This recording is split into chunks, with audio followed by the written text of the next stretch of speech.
afternoon, panel. How are you, panel?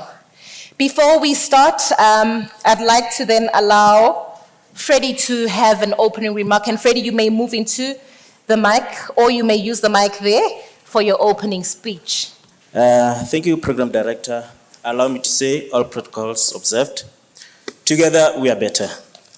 As introduced, my name is Freddie Kumari, and I'm currently acting as the Chief Operations Officer for the Railway Safety Regulator in South Africa.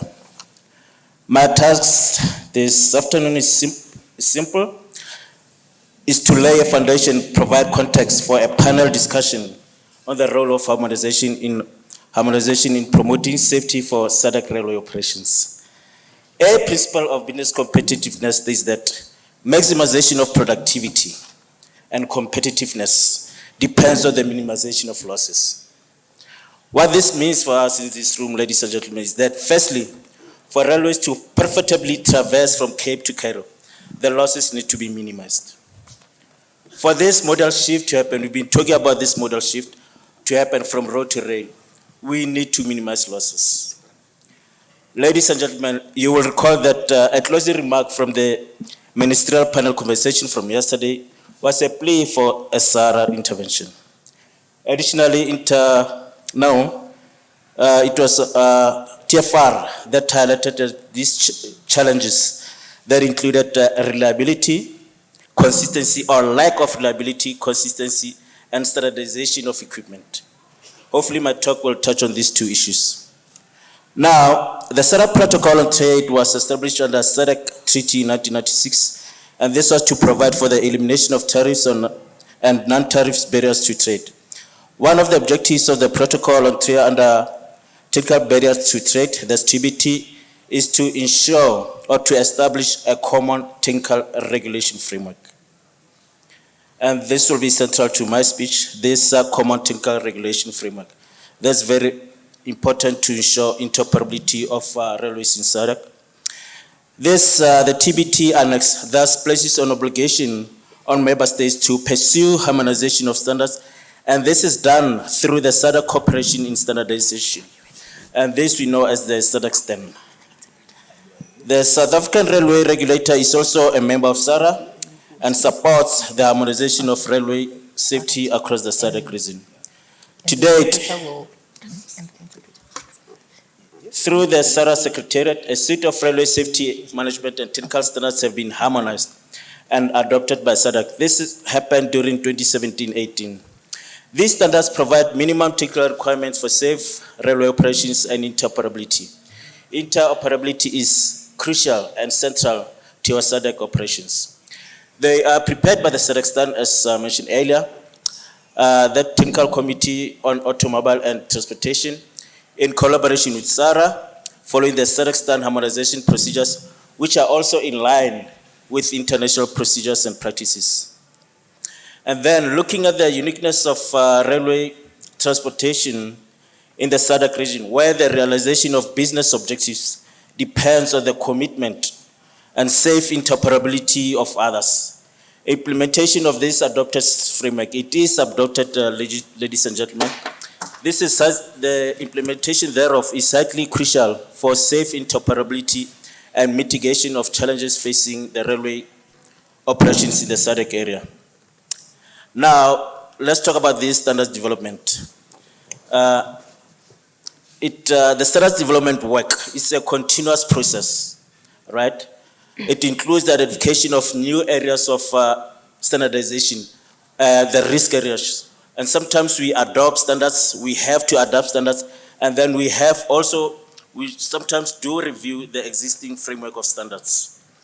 I believe that as a region, we have been highly effective in this development and maintenance process. There's the development of this harmonized framework of standards. But we ought to have an honest conversation, ladies and gentlemen, about the implementation, measuring the effectiveness of this framework, monitoring the implementation of this framework, and enforcing this adopted framework of standards. And I cannot stress this enough. This is the sole responsibilities of various railway administrations and their respective safety authorities. But again, to support this safety oversight functions that is supposed to be happening at these administrations, the SADC region recently commenced with the establishment of RASA. RASA stands for the Regional Railway Regulatory Association. This initiative was conceptualized during a sitting not unsimilar to this one we're having today. The project plan began in 2019, where a few member states were nominated to facilitate this project. I'm about to finish. To support SARA in compliance with the regional technical standards and regulations. South Africa, through the Railway Safety Regulators, one of the regulators in the region, together with the United Republic of Tanzania through LATRA, there's the Safety Authority in Tanzania, and other member states were facilitated to facilitate this regional product and to provide the roadmap. South Africa so hosted the Secretariat Office for the first 2 years, and this office is currently seated by LATRA. Let me mention that for the region to effectively integrate, interoperate, and mitigate the challenges facing the region, we need all member states to participate and support all proposals and initiatives suggested by this RASA project. South Africa is one of the countries where the regulator was established since 2006, can attest to the benefits of the regulatory guidelines. As an example, compliance has already supported interoperability between South Africa and Eswatini, South Africa and Mozambique, South Africa and Botswana. Through the application of this regulatory framework, these operators have been operating seamlessly and reasonably safely. We are not unhappy about the safety of those operations. And ladies and gentlemen, we have to benchmark and take lessons from elsewhere in the world. Let's look at the EU, for example. And then in conclusion, I had a bit more than that. We assert that the implementation, enforcement, and monitoring of compliance with the harmonized SADC framework remains key to the revitalization and growth of railway operations throughout the SADC region. And with those few remarks, I thank you. Asante. Thank you so much, Freddie, for that. And whilst you are taking your seat, I'm going to ask you this question after this speech. Tell us, Freddie, what is the impact of infrastructure maintenance on the entire railway ecosystem and the impact this has on safety railway operations? I'm going to repeat that for you because you were sitting down, right? Yes. The impact of infrastructure maintenance on the entire railway ecosystem and the impact this has on safe railway operations. Yeah, obviously, what you do not want is to operate on an unsafe network. So as the regulator, this is one of the things that we do. We have different standards when it comes to maintenance of railway. They are A or B or C standards, but what we want to achieve for interoperability and everything, we want to achieve A standards for maintenance. So tell me, where would compliance to safety standards apply in this manner? If you had to say, the compliance element of it, how would you then apply it in that context? Yeah, well, what we look at is the different technical requirements or even minimum requirements that are contained in these safety standards. We would go out as safety inspectors to look at the level of compliance to those requirements. And hence, we are advocating for, the establishment of these regional regulators at the member states. All right. Mr. Ottenell, are you ready, interpreter? Please come here so we can see your face. I'm going to ask the question to him, but to you. What role does technology play in safety compliance and the elimination of train accidents? Para o bem da comunidade portuguesa, o tópico aqui desta pergunta é a volta da segurança e manutenção de sistemas e como evitar acidentes ferroviários. Boa tarde a todos. Bem, dizer que, do ponto de vista dos sistemas de segurança e de manutenção. Thank you. Good afternoon to all. The point of view of security and maintenance.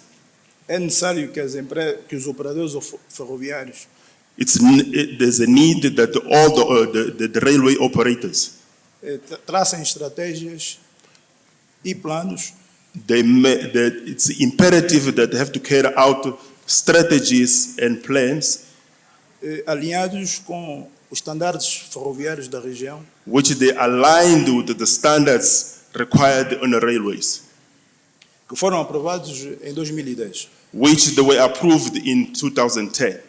E que estes standards são aqueles que também estão recomendados pela UIC. Pela? UIC. With those standards, which are the very same ones which have also been recommended by UNSA, União Internacional dos Caminhos de Ferro. which is international board of railways. No caso da Angola, nós aprovamos em 2010 uma legislação In the case of Angola, there's a legislation which was approved in 2010, que define o novo modelo institucional do setor ferroviário. which defines the new model of the railways institution. E uma das premissas desta legislação One of the key points of this legislation é de que os operadores ferroviários devem ter licenças de segurança para que possam transportar ou operar.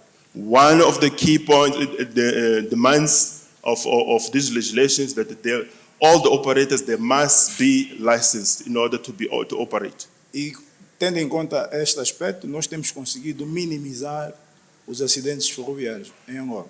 Based on this principle, I can say categorically that we've been able to avoid and minimize the railways accidents. De forma que temos uma média de acidentes anual que anda em torno de 5 acidentes por ano nas 3 linhas férreas. Within all 3 boards of railways of Angola, I can say that we have an average annually of about 3 to 5 accidents on. E depois, do ponto de vista técnico, e também uma recomendação, tendo em conta o que o meu colega acabou de dizer, é que deve-se prestar atenção ao estado técnico da via férrea.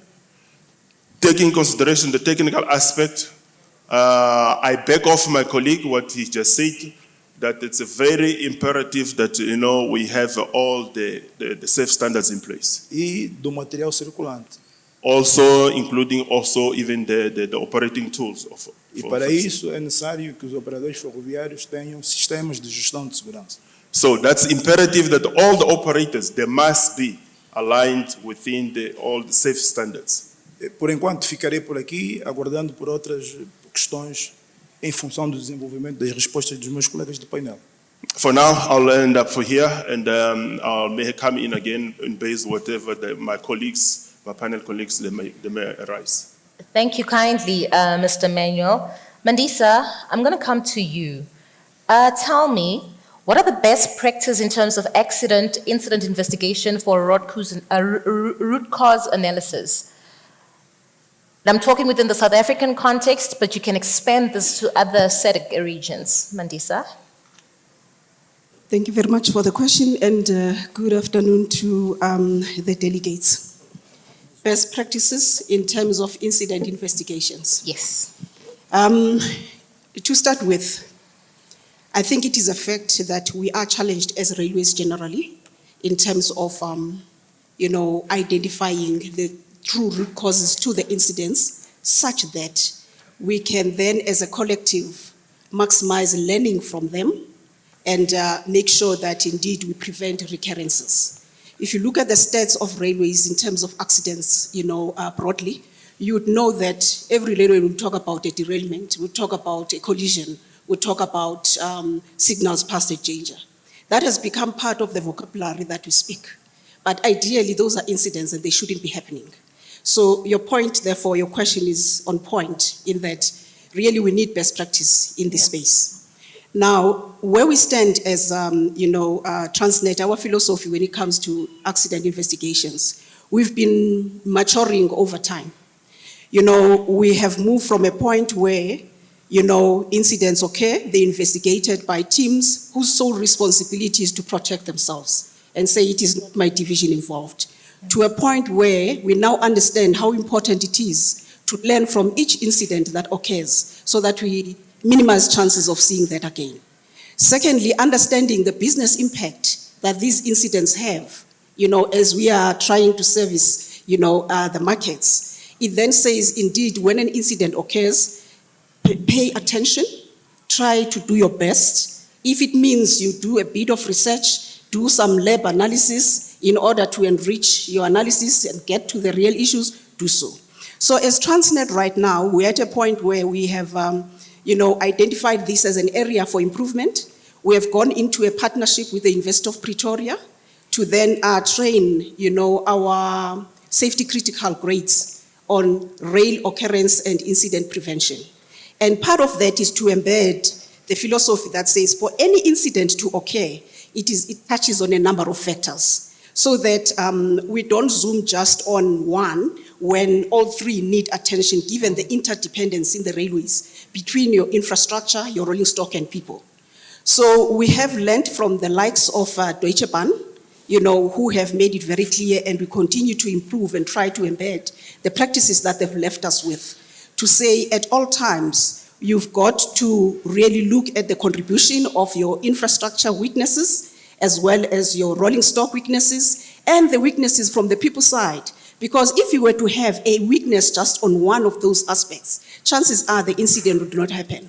But you need to unravel it so that you deal with the systemic factors. Yeah. And hopefully we can become like the airways one day and get to a point where an incident is taken as an opportunity to learn. And out of that comes lessons that are learned, shared by the industry as a whole, particularly SARA. So that course is going a long way in terms of embedding the right practices, bringing best practice from overseas as well as local staff. Part of that is the use of simulations. With the University of Pretoria, we have developed scenarios, simulations, where we're taking real case scenarios, that are precursors to incidents. And we are using that to train the employees so that when it comes to a point where, an investigation has got to be done, they know what they need to test, But all of that is work in progress. I believe that in time we'll achieve a lot more. And maybe as an invitation, maybe it happens that, the colleagues from SARA are already aware of the program, but I can assure you, we would learn more and better when we start sharing these lessons. Because from our own investigations, maybe through the RSR, the sharing happens regionally. But as Transnet, we take that, we then inform our own corrective measures, our own preventative measures, and that may just happen elsewhere. When if we had shared those lessons learned, we could have prevented it for good. And this is what I think as railways we can learn from the airways. Thank you. Thank you. Now hold on to the mic. Speaking about learning, how do you consolidate lessons learned and apply them in the business or share maybe with colleagues from SARA? So I'm talking really about the consolidation thereof and then applying them within the business to ensure that whatever you have learned, obviously from previous incidences, they do not occur again. Do you have a deposit maybe where you put all the consolidated information? How do you go about that? All right. Talking about, the state where we are now, the phase we are in. From incidents, the lessons learned, we then pull them from the incident investigation reports, of course, and test the processes in the business that need to be transformed in order for that not to reoccur. Number two, because we have a school of rail, the Rail Academy, we also liaise with the Rail Academy so that the lessons learned from that incident are taken to a classroom environment to share with the students as they go back for refreshers, as well as those that will be going for training for the first time. But then I would imagine that the communication that we also do in-house, sitting at corporate, we have established what we call a safety seminar for the whole organization. Once a month, we dial in. It's our conversation where we share lessons learned, taking exactly what was uncovered in Corridor A, sharing with the whole organization, and we want to intensify our efforts around that. But also the process owners, where the weaknesses have been found, we also, as the corporate environment, provide oversight to make sure that indeed the improvements that needed to be made have been done. Thank you. Thank you so much, Mandisa. I'm going to come to you, Mr. Candito. In terms of safety, it has largely been impacted by theft and vandalism. What is the long-term plan to ensure that we can start preventing this in terms of the businesses? Because we are aware that when there's theft or people steal or vandalize for whatever reason, it's got an impact on safety. Do we have ideas in terms of how to prevent this in the long term? Thank you very much. I'm going to try to answer you in English. Okay. Because as you know, Mozambique, we are surrounded by English speakers. Even Indian Ocean speak English. That's fine, your So, best is good enough. I'm trying my best to explain you in English. Well, the week of 9 and 15 this month, we commemorate Sarah Safety Week, if I remember. So, and one of the things we try to discuss, it was also vandalism, okay, in our railway lines.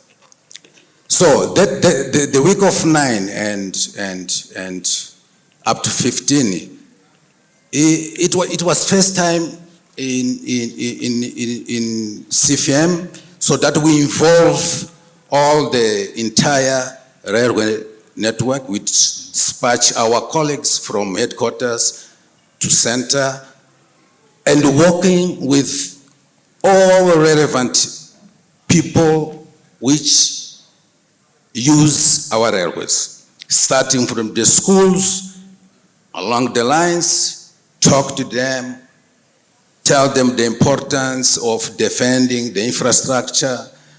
We talk to the local leaders, local traditional leaders. We involve the police authority, because definitely this problem, we railway alone, it will be very difficult to eliminate. So we are going to work on that, but the most important is to involve local people, and tell them that, for example, we are rehabilitating Mashpanda line, and the message was that if after we finish rehabilitation, we want to introduce passenger trains, but please, if you start stealing the fastenings here, we are not going to introduce this. So, and we have two types of vandalism in our railway, in Mozambique. One is the removal of the fastenings along the line. And we have a theft of material lying in the depot. Okay? So these two types of the vandalism we have. But again, I want to tell that only involving local people, traditional people, government authority to enforce the laws with a heavy punishment for those people which vandalize our assets. Thank you very much. Thank you very much. It indeed is true. Once it hits their pocket, I guess the behavior will start changing. So you have to put things in place to change the overall behavior, right? Thank you so much for that, Candido. I'm going to come back to my neighbor here. And just ask you in terms of what do you think are the common causes of incidences, and do you think we could possibly anticipate those causes so that we can prevent them? So my first question is, what are the common causes in your view that cause incidences, which is inclusive of derailments? And how do we prevent that? I'm asking you and I'm asking you. Caro ilustre, a pergunta para si é qual é a sua opinião de quais são os possíveis causas desse vandalismo e o que é que se pode fazer, ou o que é que está-se a fazer para se prevenir que isso continue. É preciso que nós olhemos para as causas dos acidentes, prestando uma maior atenção nos aspectos ligados à manutenção da infraestrutura e do material circulante. We need to look and pay attention to various aspects when it comes to this, when it comes to the accidents, what really the causes are. The causes could be not only through theft, the cause could be not only through vandalism, there's also could be also through the maintenance, the lack of enough maintenance of the system. E depois é preciso termos em atenção que a forma que temos para a prevenção dos acidentes está assente em 4 pressupostos. So we need to also pay attention to 4 different views, which could be possibly also the cause of all these accidents, the 4 different areas. Nomeadamente a modernização, Namely, modernization. e aqui a modernização passa pela instalação de sistemas de controle Which includes us to upgrade ourselves, be updated with all the new systems in place for the control. isto no domínio da tecnologia, This means in technology, instalação de sistemas de sinalização, improving our system of signage system. e nós em Angola estamos a desenvolver um sistema de sinalização para o caminho de ferro de Luanda, moderno. In Luanda, we're also busy implementing a modernized new system of security and signage. Com a participação das principais empresas de tecnologia mundial. We have appointed the most companies, international recognized companies internationally that the online or are core in these areas. O terceiro aspecto passa pela necessidade de treinamento constante, Which is also very important. It's very relevant as well, the aspect of training of staff. tudo porque uma das causas também dos acidentes, para além do material, da infraestrutura, passa pelo homem, pelo capital humano. As we also know that accidents, they are not only necessarily caused by wear and tear or so ever, but it does happen also, a human part also plays a big role there. So training is very imperative. O quarto e último aspecto passa pela conscientização das pessoas. The fourth and last aspect of it is also the awareness of the people involved. Por formas a educá-las que não devem arrancar os carris nem apedrejar os comboios. We need, in this awareness, includes our people, our population, to educate them that how important that those infrastructures, how they're valuable for them, they must avoid, if it all means, to vandalize, to remove, to steal, to theft, and so on. Porque, infelizmente, em pleno século XXI, em África, as nossas populações desenvolvem esse tipo de práticas. Unfortunately, in this 21st century, in our continent, it's regrettable that our people, they resort to those kind of activities of stealing, of theft. Para que elas possam perceber que a não circulação dos comboios tem grande impacto negativo nas economias e nas finanças dos operadores ferroviários. Obrigado. We need to create awareness to them, explain to them that the railway system it plays a great role on the economy of the country and the development of the country, and for the best of their interests. So they should avoid to resort into theft and so on. Thank you. Thank you so much indeed, Mr. Manuel. Highly appreciate it. And I think that's a very good response. Because we have run out of time, I'm just going to ask you a closing question for every single panel member, starting with you, Freddie, right at the beginning. What are your opinions in terms of safety standards and what areas need improvement? What are your opinions In terms of safety standards, and what areas do you think need improvement? Yeah, let's start off with areas of, or maybe let's start with when we identify a need for standard. That needs to be risk-based. It needs to be informed by risk assessments. It needs to be informed by even the number of occurrences and incidents that are being reported to a safety authority. In South Africa, the RSR, and then we go about getting together a working group, and we also involve the industry through an industry working group, and there's a whole process that we go we undertake when developing a standard, so that in the end the standard can be acceptable to the industry. So, for example, my colleague mentioned communication. Communication is an issue. In South Africa, communication is an issue as well. So we have developed a standard, some call it a protocol, where we say that safety critical messages need, or communications need to be communicated in a certain way. We cannot just use any loose language that we want. Yeah. We need to make sure that we are understood, the person receiving a message, they're able to repeat what you say to ensure understanding. So that's the process. But we would need to go through some assessment. We were talking just now about this encroachment. If there's an issue, and I think it's an issue in South Africa, well, everyone knows it's an issue.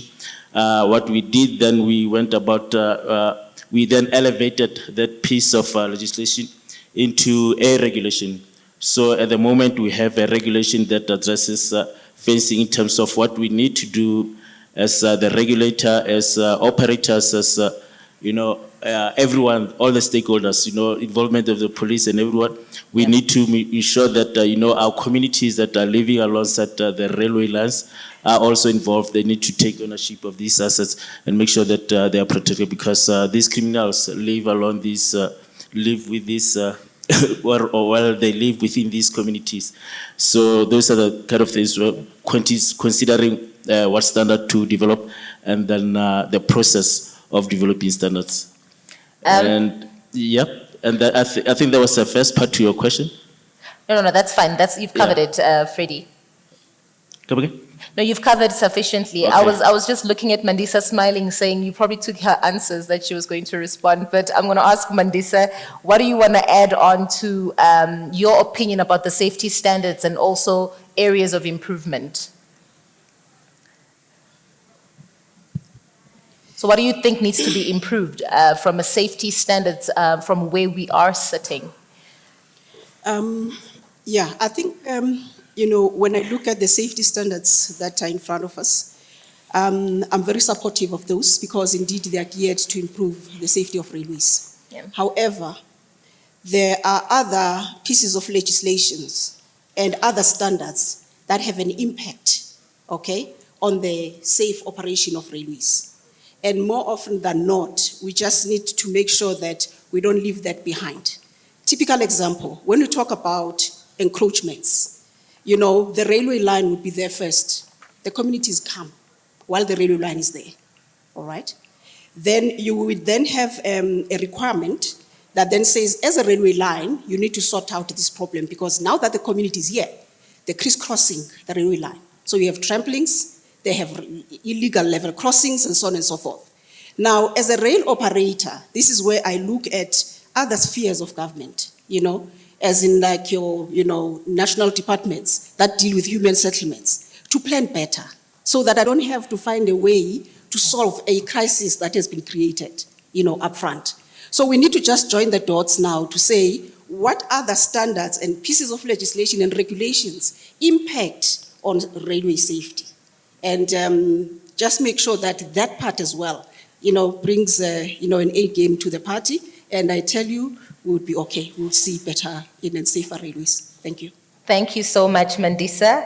Mr. Joan, what do you think is lacking from a safety perspective that, if it was there, it would really help and assist the industry quite a lot? Well, I think that today, if you compare, for example, 30 years ago or 20 years ago, today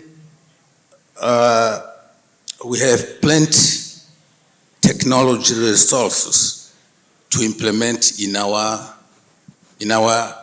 railway lines.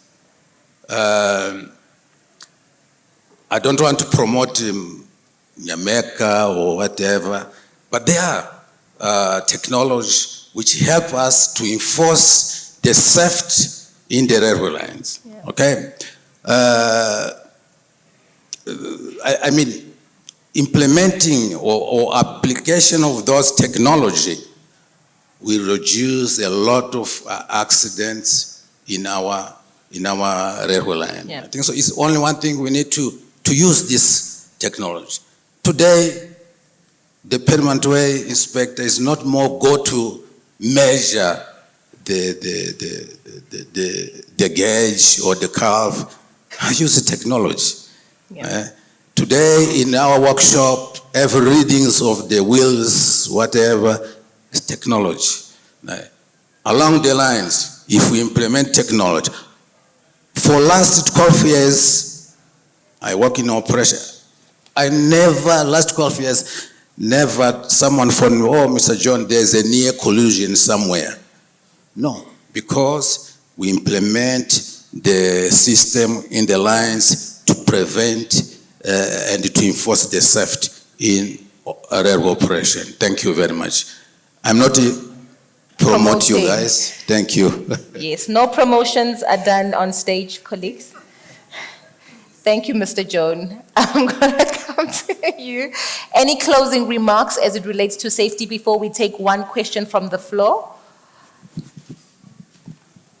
Where's the translator? It's to you. Any closing remarks? Any closing remarks on safety regulations? Ilustre engenheiro, que está a perguntar se, para terminar, tem alguma recomendação, tem algum sumário de recomendação na área de segurança e níveis. A recomendação vai para a direção técnica da SARA e para a direção executiva da SARA. My recommendation in my last remarks is for the director to the administration of SARA para que definam uma política de segurança para todos os Estados-membros. I encourage you to find a way of defining and finding solution of that we all of us can operate through under. Que esteja assente nos seguintes pilares: which those recommendations, those principles, they should be on the following: estratégia, strategy, planeamento, planning, investimento, investment, manutenção maintenance, e gestão dos ativos. and the operation management. Muito obrigado. Thank you very much to all. Thank you so much. Now going to come back to the floor. Are there any questions for the panel? I'm going to take two questions. Any questions from the gentleman? I'm going to recognize the gentleman over there. I'll come back to you. Thank you, Chairperson Stevenson Ngubane from Eswatini Railways. This is an important subject, and thank you to the panelists for actually discussing it, because what happens, accidents rob us of capacity in terms of rolling stock, downtime, and also the closure of the lines, and of course a financial drain in trying to get those equipment back into action. Of course, there is loss of life of our crews. There is also loss of life in level crossings and so forth. Also, you find that there develops sour relationships between the railways and the communities along the railway lines, because in our situation at home, of course, there is livestock, and you find that actually a train can hit a head of 35 cattle. And believe me, the communities do get really angry that what they do, they will then try to derail the train by putting boulders on the track. So we don't want that, because we want a good relationship with our communities. Vandalism has to stop, and obviously we know that they do that to get some material, some metals to scrap. And again, I think legislation has to help us here, because the scrap dealers have created this demand, and they take anything, not even knowing where it comes from, and yet something that is causing a lot of problems in the economic development of our countries. So law enforcement must be in place, and of course there must be prosecutions and all those things. So in short, I don't have a question, but to say we have handled a very important subject in railway operations, of which we have got to take all the measures required to make sure that we reduce accidents, we reduce where we can vandalism, because then it creates the shortages of capacity. Thank you, Program Director. Thank you. Emmanuel Sampa is my name, from the Ministry of Transport and Logistics in Zambia. My question is very simple. Do we take stock of the accidents from the railway subsector that are happening in the region? If so, how is the picture? Are we increasing or are we reducing? If we are increasing, what measures have we put in place as a region? Have we formulated a strategy to ensure that those targeted figures, if they're increasing, that they are reduced? I thank you. In South Africa, if you look at operational occurrences, there's now derailments, collisions and so on.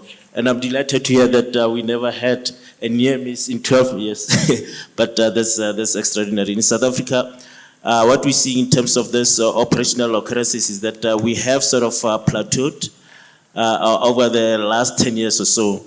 But what's worrying us is the trends when you look at theft and vandalism. If you look at the best year we had around 7 years ago, so around 2013-14. And if you look at that, we had around, it's about 62% increase to what was reported last year. And if you think about the low, in 1920, we are not operating at all. So if you look at that and combine that with the very low traffic volumes that was reported through our operators, safety and security is out of control. Let's talk about just security. It's out of control. And many of these incidents of security incidents, they're just, vandalism, theft and vandalism. About 80% of what is reported under the security incident category is just 80%, like I said, is just theft and vandalism. We have to do something about that. SNET is right, it's more than just, standards and regulations. We need to ensure that we have all our partners on board. The state machinery in terms of, the law of the land, it needs to be strengthened. The courts, they need to be strengthened as well. They need to know how to deal with these cases when they are brought through to them. There are some successes, but otherwise everyone needs to play their role. So in summary, operational occurrences, derailments and so on, they have plateaued over the last years, but the worry is incidents of security-related incidents. Thank you. Yeah, maybe just a contribution on this one as well. I did indicate earlier on that there's significant scope for us to start engaging, at a regional level, so that the engagement goes into formulating strategies, so that out of that we can begin to see, the common trends and have a way to then standardize that makes sense, and also mature, in terms of building the necessary safety controls in our value chains. Because you may do that between Richards Bay and Bait Bridge. But what happens beyond Bait Bridge, the customer doesn't care. It is the value chain that is not working. So there is definitely a need for us to engage seriously, to make sure that we, share lessons learned and indeed, give the commitment to then protect our value chains. Now, the point I wanted to address as well is that it is very important that as we begin to talk at the regional level, we speak, facts, compare apples with apples as well. So we need to get to a point where when we talk about rail occurrences, we then say rate of incidents, because incidents are a fraction or a function of activity levels. If then in a year you move 200 million tons, then it means your exposure from a risk point of view is much higher than a railway that will be moving 2 million tons a year. So now you'll be comparing, Transnet 78 versus 2. 78 is a bigger number. But when you begin to talk about the rate of derailments, given the 78 in 200 million tons versus 2 in 2 million tons. So we need to find each other there so that even the leadership from SARA can really pinpoint the real problems and plan accordingly. So it's stuff that we need to do as well as we sort of code the language we speak and measure stuff accordingly. Same with looking at the cost of incidences. We've had those conversations from time to time. But even there, we need to agree at principles level because there's so many ways. Otherwise, we'll be using two different formulas and the numbers, are just not talking to each other. So there's work to be done. So we find each other and do that focuses us on protecting our value chains and making them more competitive. And making sure that indeed, in future, if we decide that indeed run-throughs in all the corridors, yes, from Tanzania all the way to Richards Bay or to Durban, indeed, it is possible to do so. But it's going to start with us, standardizing quite a lot. Thank you. I thought let me just throw that in. Mr. Candidate John, he forgot. I will invite him to talk about safety train control, okay? And also CCTV, okay? So that you can go deep or in details explaining the system we have for safety on the trains. Thank you very much. Thank you, sir. To the panel members, Freddie, Otenil, Kennedy, and Mandisa. Can I do? Like, can I do? It means candid. Oh, okay, candidate. And Mandisa, thank you so much. Guys, let's give them a round of applause. They've been awesome. Thank you so much for your contribution.